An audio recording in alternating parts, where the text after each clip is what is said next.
Ready start.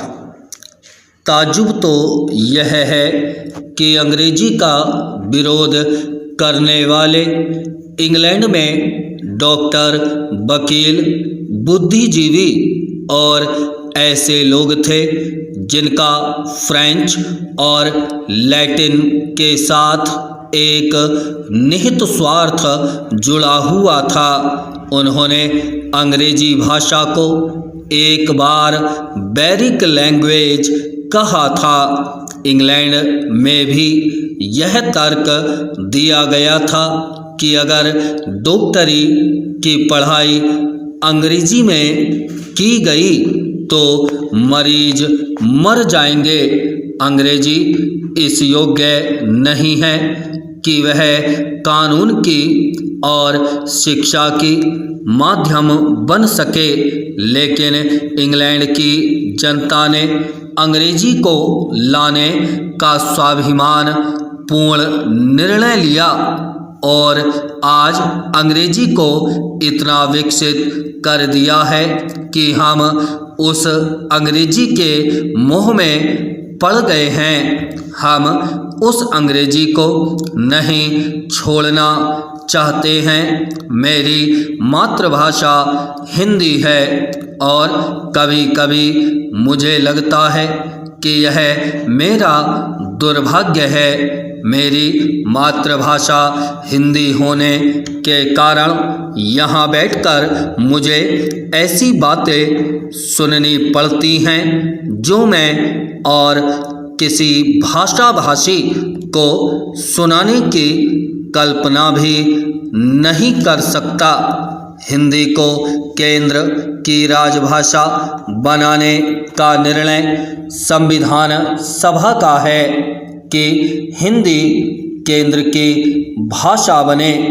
जब संविधान सभा ने यह निर्णय किया तो संविधान का जो प्रारूप बना था उसमें अंग्रेजी के प्रयोग के लिए केवल 5 साल रखे गए थे। बाद में हिंदी भाषी लोगों की कठिनाइयों को ध्यान में रखकर 5 साल की अवधि बढ़ाकर 15 साल की गई।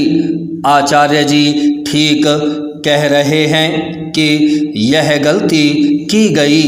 कुछ लोग इस मत के हैं कि अगर अंग्रेजी जानी चाहिए थी तो एक बार में ही चली जानी चाहिए थी। अंग्रेजी को धीरे धीरे हटाना मुश्किल है, यह वास्तविकता है। हिंदी का किसी भारतीय भाषा में झगड़ा नहीं है। हिंदी सभी भारतीय भाषाओं को विकसित देखना चाहती है, लेकिन यह निर्णय हिंदी वालों ने नहीं किया।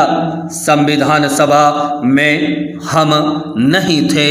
संविधान सभा में राजभाषा बनने से पहले हिंदी को जो ऊंचा स्थान दिया गया वह गैर हिंदी वालों ने दिया था।